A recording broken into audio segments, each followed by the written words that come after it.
Welcome to the MLSecOps podcast presented by Protect AI. To make sure that the AI is trustworthy, that means aligned with human value. The community is kind of figuring out their risk level here. We just have to get over this magical thinking with AI. We don't fully know how to completely prevent these type of attacks. The tech is just constantly changing in this field, and it's moving very quickly. What is the potential risk? This is MLSecOps. Hello, MLSecOps community. This is Charlie McCarthy, welcoming you back to another episode of the MLSecOps podcast, along with my co-host and president of Protect AI, Dee Dagan-Piché. This week, we're talking about the role of fairness in AI. It is becoming increasingly apparent that incorporating fairness into our AI systems and machine learning models while mitigating bias and potential harms is a critical challenge. Not only that, it's a challenge that demands a collective effort to ensure the responsible, secure, and equitable development of AI and machine learning systems. But what does this actually mean in practice? To find out, we spoke with Nick Schmidt, the Chief Technology and Innovation Officer at SolasAI. In this week's episode, Nick reviews some key principles related to model governance and fairness, from things like accountability and ownership all the way to model deployment and monitoring. He also discusses real-life examples of when machine learning algorithms have demonstrated bias and disparity, along with how those outcomes could be harmful to individuals or groups. Later in the episode, Nick offers some insightful advice for organizations who are assessing their AI security risk related to algorithmic disparities and unfair models. So now, without further ado, we thank you for listening to and supporting the MLSecOps podcast. And here is our conversation with Nick Schmidt.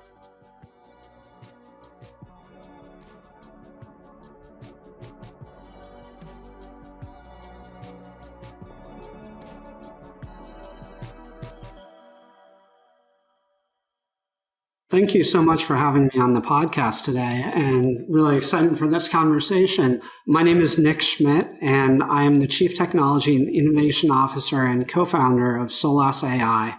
Solas is an algorithmic fairness software company, and our mission is to focus on helping our customers develop highly predictive, fair, and ethical predictive models.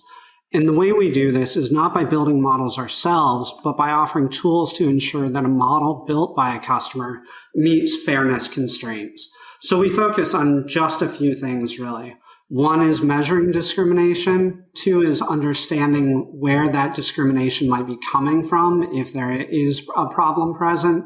And then third is actually mitigating the discrimination. So helping our customers to find models that are fairer and highly predictive. So they meet the business needs, but they're not harming their customers. Fantastic. And what about you personally, your interest in this space? You've got a lengthy background in regulatory compliance. Can you tell us a little bit more about that and how it led you to SolasAI and this focus on AI fairness and model governance? Sure. So to maybe kind of begin at the beginning, I grew up in a household where my mother was a lawyer who loved to do public good. She was really focused on helping the poor, helping people who didn't have access to lawyers to make sure that they were able to be represented. My father was a chemist, a chemistry professor. And so that combination of doing good and mathematics kind of combined into what I do now. And I got my start in regulatory consulting focused on economic and statistical issues.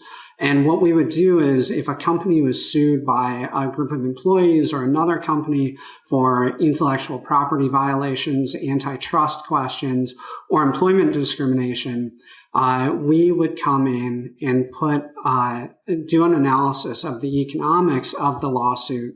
And then if there was evidence of securities fraud or discrimination or whatever it might be, we would then put a dollar figure on it and testify in court if necessary.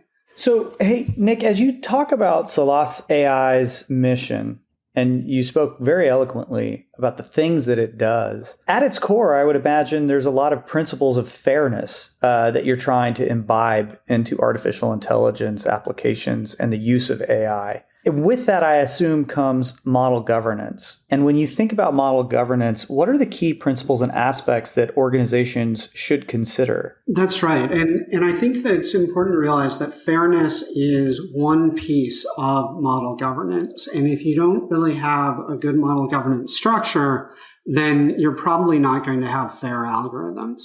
And so when I think about model governance, what I'm really thinking about are a few different things. One of them is having accountability and ownership.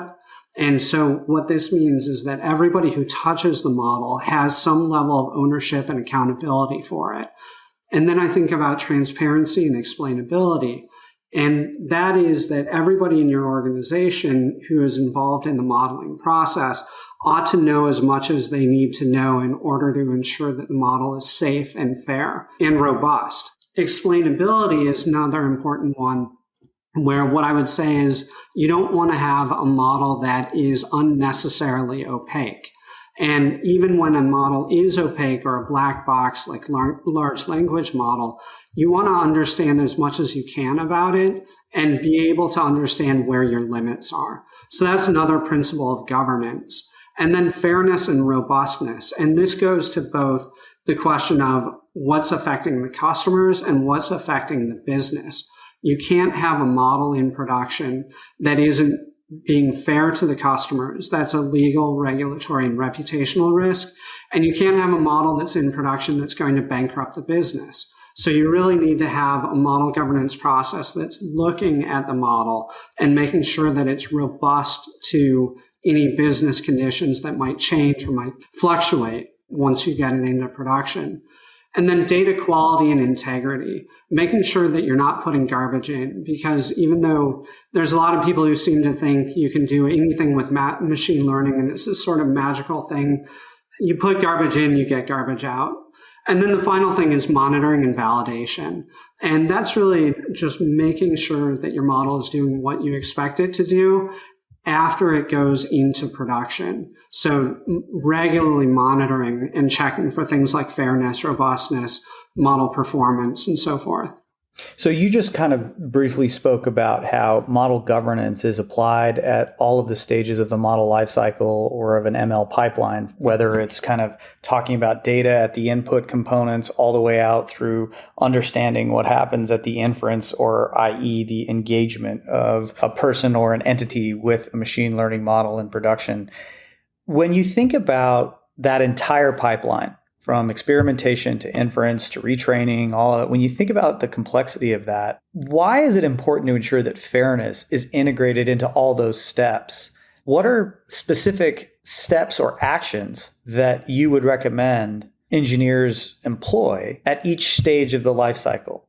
Could you decompose that for us a little bit? Sure. And I think maybe before I jump into what you should do, I think that it's worth touching on why you should do it. And to me, there are a number of reasons why we have to integrate fairness throughout the machine learning pipeline, but kind of at a principle level or a top-down level, they come down to two things. One is ethics and one is business. Humans have ethical standards, and if we're putting models into production that don't meet those standards, we're really not living up to what we want to be. And then on the business side, suppose you're not an ethical person and all you care about is money. Well, that's fine. But one thing that's really not good for your job is if your CEO is in front of a Senate subcommittee apologizing for what your AI model I do not recall, Senator. Exactly. That is not a good career move. And so I think that's kind of the broad reasons for why we want to make sure that fairness is incorporated throughout the pipeline. But then kind of breaking it down and thinking about what's important there, it's asking the question, where can discrimination come into a model? How can a model become unfair? And that can happen anywhere, really.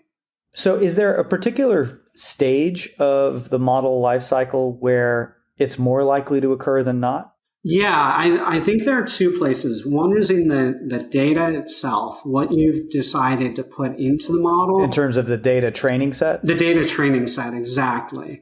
And then there's the model itself, the built model. There's a lot of chance that you could have bias in that. And so in the data stage, I think there's been so much press about data being biased, it may even seem like it's relatively obvious. But if you think about credit data for determining whether or not people get loans, there's historical and present day discrimination that's encoded in that data. For example, African Americans are much more likely to be fired without cause than are whites. And if you look at why people default on loans, very frequently because they lose their jobs. And so if you've got that kind of information that's going into the data, you're going to encode that kind of bias. So even if you have the best intentions in the world, if you're using a data set that's biased, it's going to give you a biased result. The other way that data can be biased, and this is a more subtle one, I think is in coverage. One of the things that we see very frequently is problems with missing data, and missing data being more frequently occurring for minorities. So in other words, you're talking about the completeness of data in one instance, and you're talking about kind of like an oversample, if you will, of a certain subset of the data in another instance. Is that correct? For the former, absolutely. For the latter, I don't know that I think of it as an oversample. I think of it as not reflecting what reality would be if there weren't if there weren't discrimination, we would not see these differences in outcomes. So then coming back to the how, right? You led us into the why and said, hey, it's more important to understand the why, and these are great examples. And then it comes back to the how. In that instance, how is an organization to go about looking at, say, the quality of their data and thus the quality of their model code, so that they can ultimately understand the quality and the fairness of the output of that model when it's combined? What's a company to do with their own first-party data that is largely going to be used to train their internal models? I think there are two somewhat distinct approaches that you have to think about, and one of them is qualitative and one of them is quantitative. As much as I would like to say our software could solve every aspect of fairness, that's just not true. Humans have to be in the loop. And when you're thinking about data integrity, the first place to start is with a human review of the variables that are going into the model. I've seen countless times where modelers misunderstand what the data set represents. And so they'll be willing to put something into a data set or into a model, things like browser search history, where maybe it seems unobjectionable, but if you look at where they're focusing on, they end up giving lower weights to websites that are focused on minorities. And so if you don't have people reviewing this information, they may not realize that this kind of stuff is going into a model. And so that's a qualitative check. And then there has to be a quantitative check as well. And that's really where software comes in, because you have such large data sets and you have so many variables. It's really intractable to do a full qualitative review on most data. And that's where we can look for things like asking questions if variables are proxying for protected class. So is there a variable or a combination of variables that, even though you think it's okay, is really kind of just a stand-in for are you black or are you older or are you a woman? And those sorts of things have to be rooted out. You mentioned the qualitative component being about bringing more humans into the loop, not just a human into the loop. Are there specific functional humans in a corporation or an enterprise that need to be brought to this process that maybe aren't being brought to the process today? Yeah, and I think the framework I think about is the 3 lines of defense, and that's used in financial services especially, but thinking about where you want to have different people, it's in these 3 lines. And the first is the business. It's the model users and the model owners. The second is sort of relevant for your question, which is internal compliance. And the third line, just to finish out, is internal audit. So it's the second and the third line that's not being done right now in most organizations. And what you want to have is people who are experienced in whatever question they're addressing. So if it's a question of model quality, you want to have high quality model builders or experienced model builders in the compliance function around model risk management.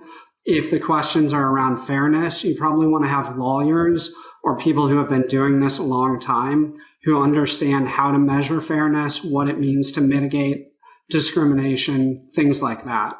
And so it's a compliance and legal function that you usually want to bring in. Mm-hmm. So Nick, it sounds like there's a pretty big social component to all of this when we're talking about people in the processes. And as I'm listening to you describe things like fairness and what we're looking for, I think a lot of people might agree that it's really important to also discuss how we define some of this terminology within this ever-evolving AI vernacular. Like there's debate right now about what is AI? How do we even define that? The term bias is being used a lot, responsible AI, trusted AI, and I think the industry is moving toward better defining like what we want to use as terminology as a group as we're working to solve some of these problems. So, I mean, for example, can you give us an idea of how we might better frame our thinking? Like what I'm thinking of specifically is this article that I was reading from The Atlantic, and the title was How an Attempt at Correcting Bias in Tech Goes Wrong. And it was talking about the Google example of allegedly scanning the face of volunteers with dark skin tones in order to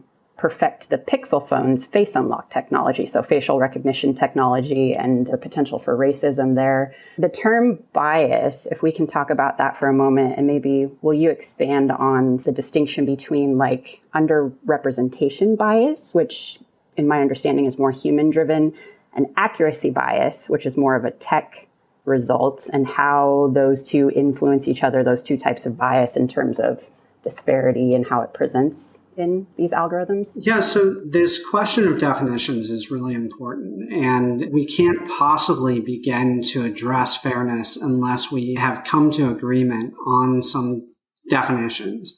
But what's really important to know about this is that there's already been 50 years of civil rights legislation, litigation, and court precedents and regulatory findings around this.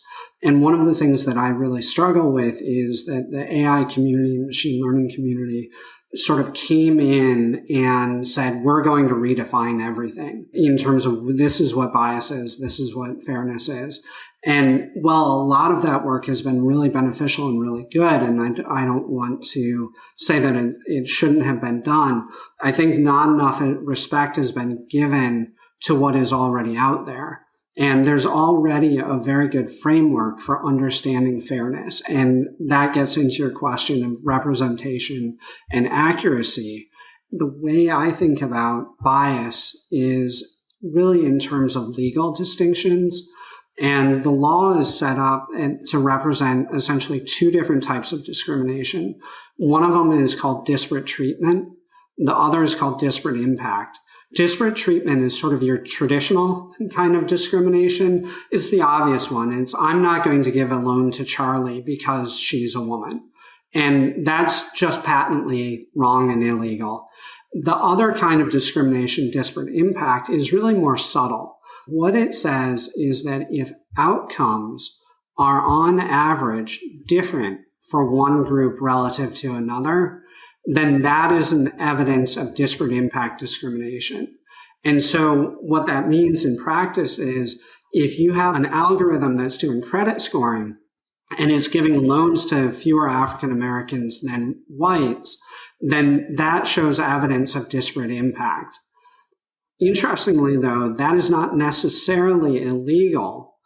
But what it does lead to is it leads to a legal requirement to search for less discriminatory alternative models. So that's a model that is similar, still predictive, still predicts loan outcomes, but it has less of that disparate impact. You're increasing the number of African Americans that you give a loan to. So in other words, it's not just the size of, say, an impact or the frequency of an impact. It's really the relevance of the impact, for lack of a better term. Like it's not always how many people that you're affecting, but it's like it's the difference between, say, approving 10 people for a $100,000 loan or one person for a $10 million loan. So that's a really interesting question. And that gets into questions of damages. Normally, what we're focused on when we're talking about AI modeling is not so much the impact, like are the damages $1 million to one person or $100,000 to 10 people? We're really talking about what would be described as liability. And liability is usually about the number of people you're affecting.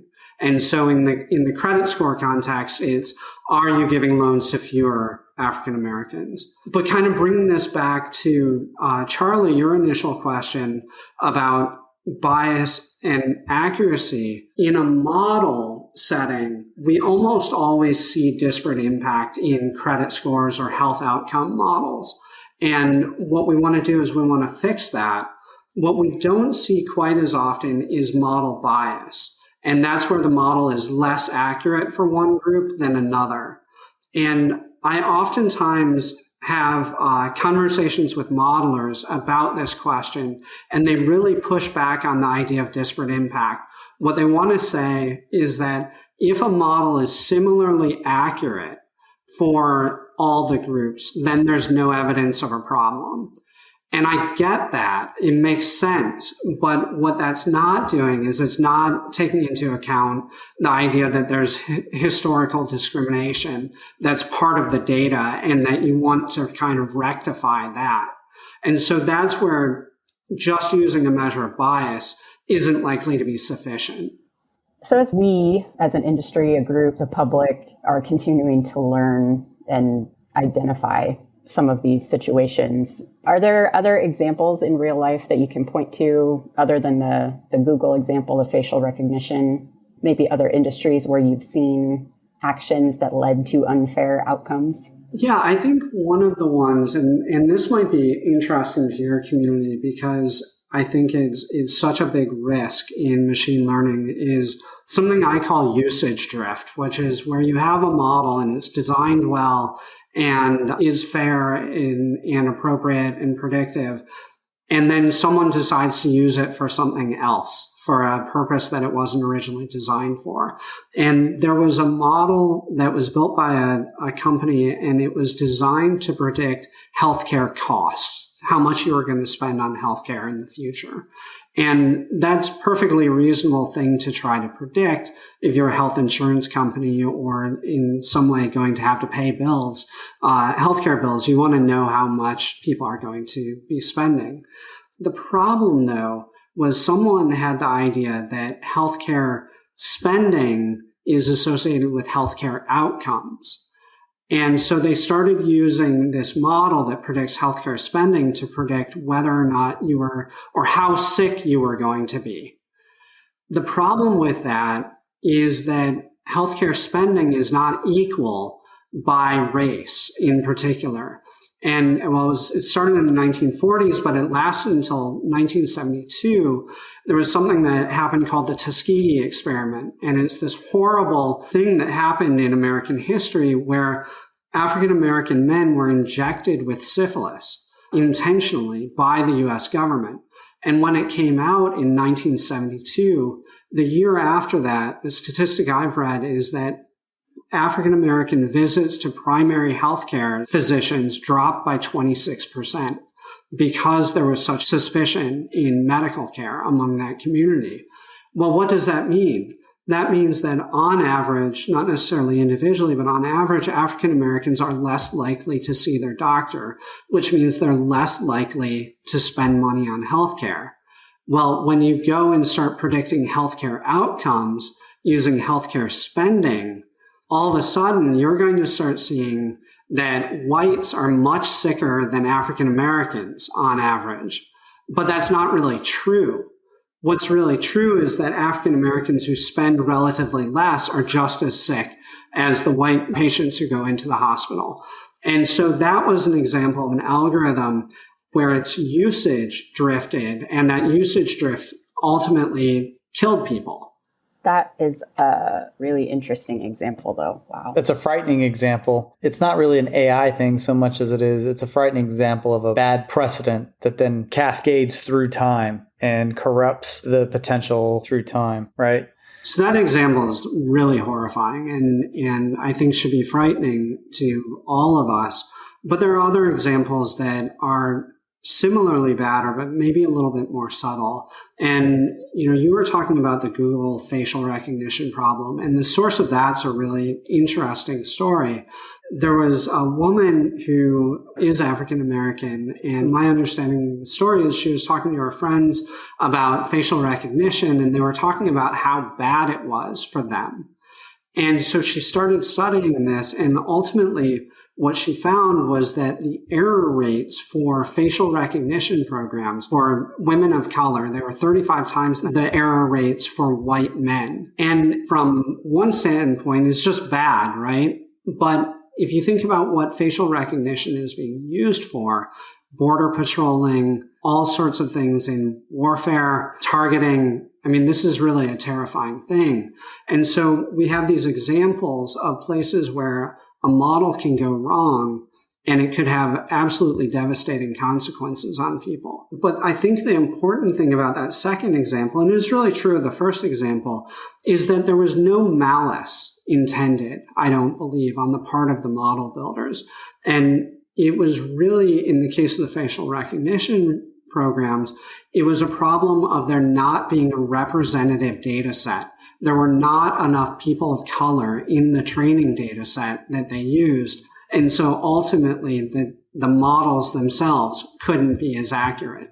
So a follow-up question to that, how would one go about getting more humans in the loop organizationally to address that and catch that early on? You need to start by having a good model governance structure. So in a way, this takes us back to the beginning of the conversation, where what you want to do is start setting up processes and policies around accountability and ownership of the model. And that's how you start to get humans in the loop, is by giving them responsibility. I think that one of the things that is naturally going to happen as you give ownership of a portion of the model lifecycle to a person, you're going to start having them be accountable for that. And they're going to start taking responsibility. So what my hope would have been is that at some point in the model development process or in the production process, there would have been someone who said, wait, we haven't tested this on different populations. And so we need to go back and we need to test it and make sure that that's right. So you mentioned accountability and responsibility for correcting things or addressing things. And often accountability and responsibility come about because of legal liability or legal regulatory frameworks that require that accountability to be enforced. We know that there are some common frameworks used, particularly in financial services, such as the Fed Reserve's guidance on model risk management, aka SR 11.7, and other things that the OCC are doing that can be adapted to machine learning model governance needs today, not just the financial model risk. In that example, how do we think about building a more fair ML environment on existing regulatory processes to address those issues of accountability, transparency, and fundamentally risk management, which is what I think we're trying to get at? So I think what is not well recognized in the machine learning and AI community is that those frameworks that you mentioned are out there. Machine learning and AI do present particular problems that really do need to be addressed, but the framework for understanding and measuring and mitigating risk is already out there. I kind of like to joke that SR 11.7 is my favorite regulation. And the reason for that is that we have not had a financial crisis since that was put into place. If you look at the 2007 to 2009 housing bubble, a lot of that was because there was not good model governance in place at banks. And since the SR 11.7 was put into place in 2011, I believe it was, we haven't had a financial crisis. And that's because there is a robust framework for model governance. And so what I believe is the right step to take is to stop talking and start implementing. And that really, what that requires is getting advice from people who already know how to do it.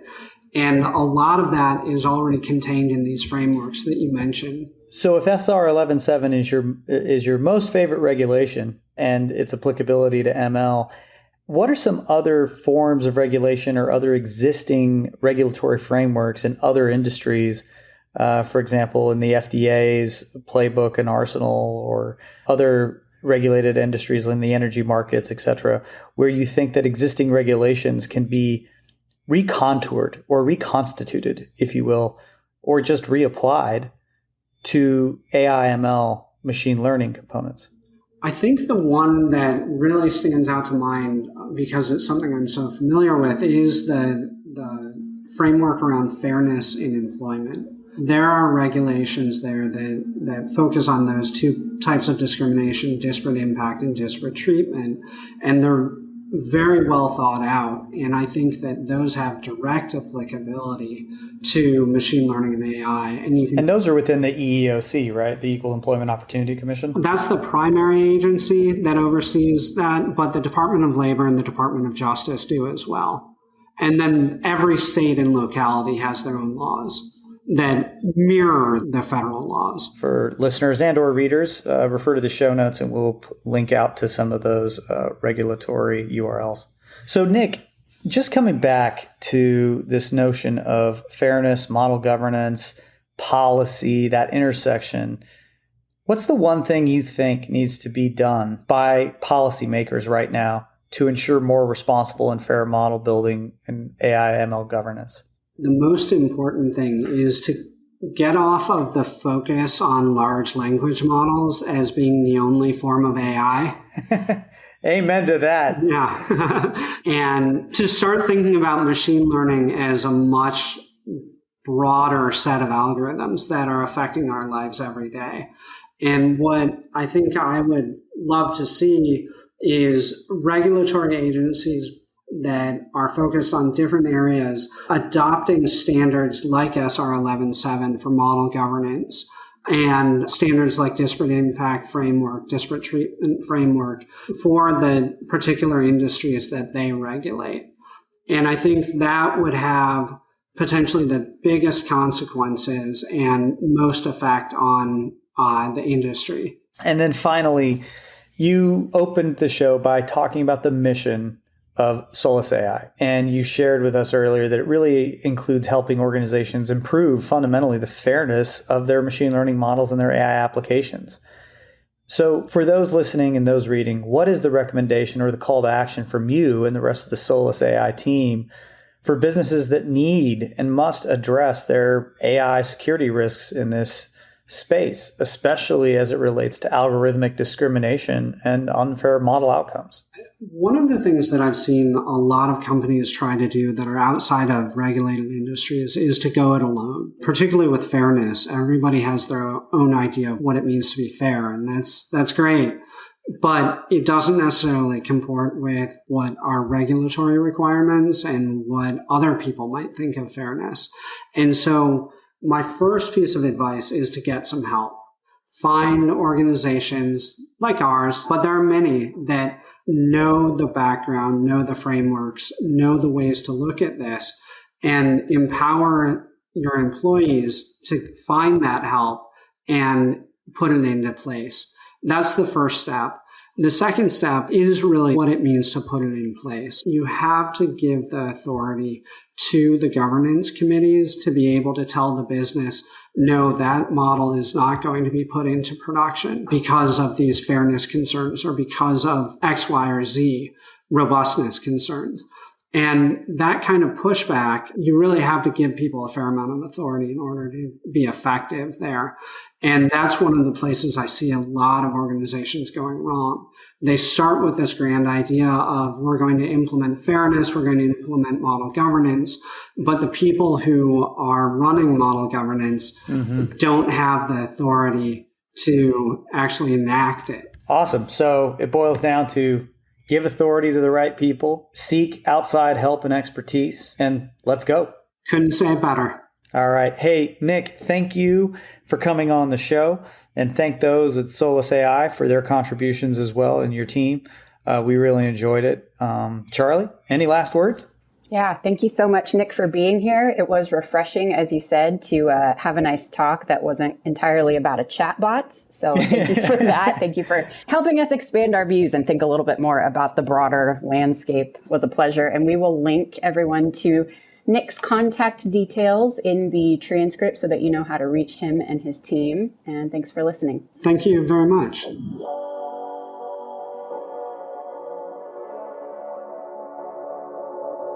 Thanks for listening to the MLSecOps podcast, brought to you by Protect AI. Be sure to subscribe to get the latest episodes and visit MLSecOps.com to join the conversation, ask questions, or suggest future topics. We're excited to bring you more in-depth MLSecOps discussions. Until next time, thanks for joining.